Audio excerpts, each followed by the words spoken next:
So as I mentioned, that burn is present from lack of oxygen being present. And then the hydrogen comes in and you get this lactate. But this process of lactate acting as a buffer, a fuel, and a positive hormonal signal for other tissues occurs only if there's oxygen. So if you feel the burn, you definitely want to focus on your breathing at that point. That would be the time to take deep inhales and try and bring more oxygen into your system. It's definitely not a time to hold your breath. And if ever you've run to the point of feeling the burn and then you were exercised in any way on the treadmill or on the bike or whatever and felt that burn and then you held your breath, it feels much more intense. By breathing, you bring lactate to the site and you are able to allow lactate to act more as a buffer, a fuel, and a hormonal signal. And the reason I brought this up today is because, as I mentioned, so many people are interested in using exercise, not just for sake of improving physical health and well-being and performance, but also for enhancing their brain. And there are a lot of data out there speaking to the findings that exercise of various kinds can increase neurogenesis, the creation of new neurons. Well, the unfortunate news is that while that's true in mice, there is very little evidence for enhanced neurogenesis from exercise or otherwise in humans. There's a little bit, and there are a few sites within the brain, such as the dentate gyrus of the hippocampus, which may be involved in the formation of new memories. To be clear, the dentate gyrus is definitely involved in the formation of new memories. Whether or not the new neurons that are added there in humans are involved in new memories is the evidence for that is weak at best, frankly, whereas in animals the data are quite strong.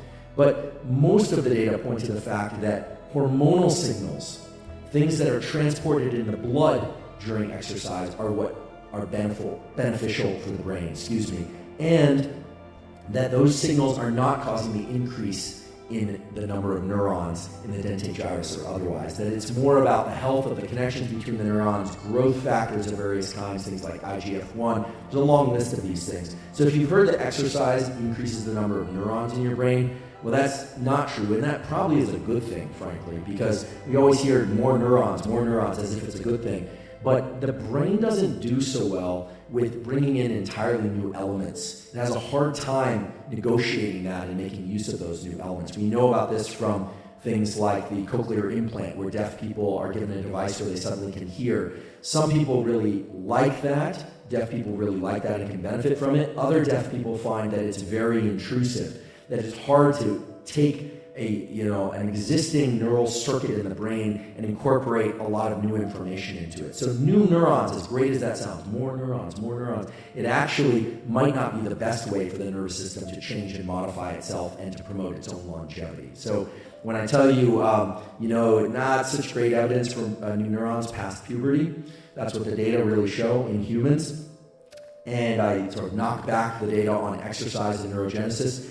Don't let that depress you. If you have dementia in your family, don't make that, don't translate that into necessarily that you will develop dementia. Understand that exercise is still beneficial for the brain and other aspects of the nervous system, but that it's going to be doing it through these hormonal signals, things like IGF-1, things like this lactate pathway when you experience the burn from exercise. And again, you don't want to try and get this feeling of a burn throughout the entire episode of exercise. That would be far too intense and would inhibit your recovery.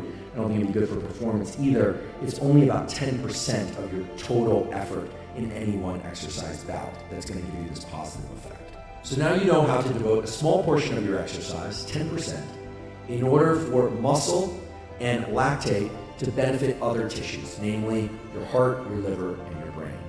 I'd now like to shift our attention to how to use specific aspects of muscular contraction to improve muscle hypertrophy, muscle growth, as well as improving muscle strength. There are a lot of reasons to want to get stronger, and I should just mention that it's not always the case that getting stronger involves muscles getting bigger. There are ways for muscles to get stronger without getting bigger. However, increasing the size of a muscle almost inevitably increases the strength of that muscle, at least to some degree. Reasons why most everyone should want to get their muscles stronger is that muscles are generally getting progressively weaker across the lifespan. So when I say getting stronger, it's not necessarily about being able to move increasing amounts of weight in the gym, although if that's your goal, what I'm about to discuss will be relevant to that, but rather to offset some of the normal decline in strength and posture and the ability to generate a large range of movement safely that occurs as we age. As I mentioned at the beginning of the episode, we just tend to lose function in this neuromuscular system as we get older. And doing things to offset that has been shown again and again to be beneficial for the neuromuscular system, for protection of injury, for enhancing the strength of bones and bone density. So there are a lot of reasons to use resistance exercise that extend far beyond just the desire to increase muscle size. Because I know many of you are interested in increasing muscle size, but many of you are not. So there's an important principle of muscle physiology called the Henneman size principle. And the Henneman size principle essentially says that we recruit what are called motor units. Motor units are just the connections between nerve and muscle in a pattern that staircases from low threshold to high threshold. What this means is when you pick up something that is light, you're going to use the minimum amount of nerve to muscle energy in order to move that thing. Likewise, when you pick up an object that's heavy, you're going to use the minimum amount of nerve to muscle connectivity and energy in order to move that object. So it's basically a conservation of energy principle. Now, if you continue to exert effort of movement, what will happen is you will tend to recruit more and more motor units with time. And that process of recruiting more neurons, more lower motor neurons, as if you recall from the beginning of the episode, these lower motor neurons are in our spinal cord and they actually dump a chemical, acetylcholine on muscle, cause the muscles to contract. As you recruit more and more of these motor units, these connections between these lower motor neurons and muscle, that's when you start to get changes in the muscle. That's when you open the gate for the potential for the muscles to get stronger and to get larger, if that's what your goal is.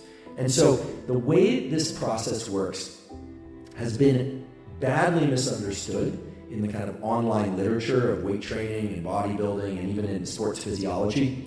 The Henneman size principle is kind of a foundational principle within muscle physiology. But many people have come to interpret it by saying that the way to recruit high threshold motor units, the ones that are hard to get to, is to just use heavy weights. And that's actually not the case. As we'll talk about, the research supports that weights in a very large range of sort of percentage of your maximum, anywhere from 30 to 80%. So weights that are not very light but are moderately light to heavy can cause changes in the connections between nerve and muscle that lead to muscle strength and muscle hypertrophy. Put differently, heavy weights can help build muscle and strength, but they are not required.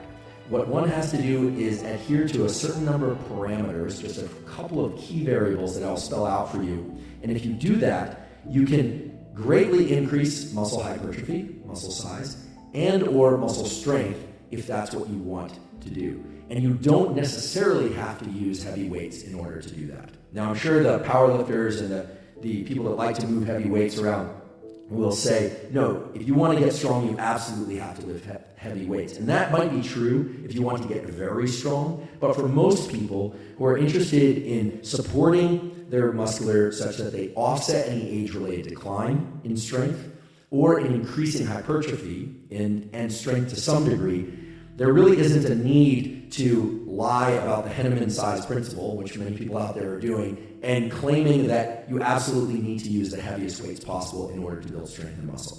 So I'm going to explain how all of this works in simple terms. So first of all, let's just talk about what hypertrophy is and what strength changes in the muscle are. We can make this very simple as well. If this were a muscle physiology class, we would talk all about myofibrils and sarcomeres and all that stuff. We're not going to do that. That's not the purpose of today's conversation. If you're interested in that, as well as a lot of the other information that I'm going to discuss in more detail, I highly encourage you to check out the YouTube channel and the writings of Dr. Andy Galpin. He's a PhD and a full professor in exercise physiology. He's extremely knowledgeable in this entire area of science-based tools for hypertrophy, how strength and hypertrophy really work. His lab does everything from biopsy on muscles, working with athletes and typical folks as well. A lot of the information that you're going to hear from me in the next 15 minutes or so comes from an extensive exploration of the work that he and his colleagues have done, as well as folks like Brad Schoenfield, another academic who's superb in this whole space of muscle physiology, and from a lengthy conversation that I had with Andy, Dr. Galpin, prior to this episode.